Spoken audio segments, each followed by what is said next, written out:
Selain itu kami ingatkan juga kepada pengendara sepeda motor khususnya mengingat akan memasuki musim penghujan agar selalu membawa jas hujan namun tidak berbentuk ponco karena dapat membahayakan diri Anda pribadi maupun pengguna jalan lainnya. Dan saudara, perlu kami informasikan juga bahwa berdasarkan data IRSMS dari Korlantas Polri dalam kurun waktu 1 kali 24 jam telah terjadi sebanyak 172 kasus kecelakaan lalu lintas dengan rincian jumlah korban yaitu 26 meninggal dunia, 32 luka berat dan juga 262 luka ringan. Dari 172 kasus kecelakaan tersebut, 99% diantaranya terjadi di jalan non-tol akibat kelalaian dari para pengendara.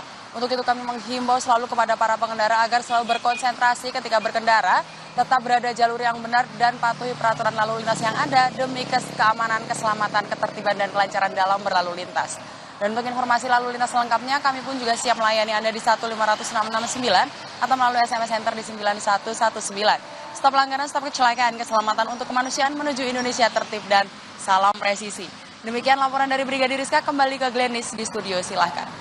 Terima kasih Brigadir Rizka atas laporan Anda. Selamat bertugas kembali.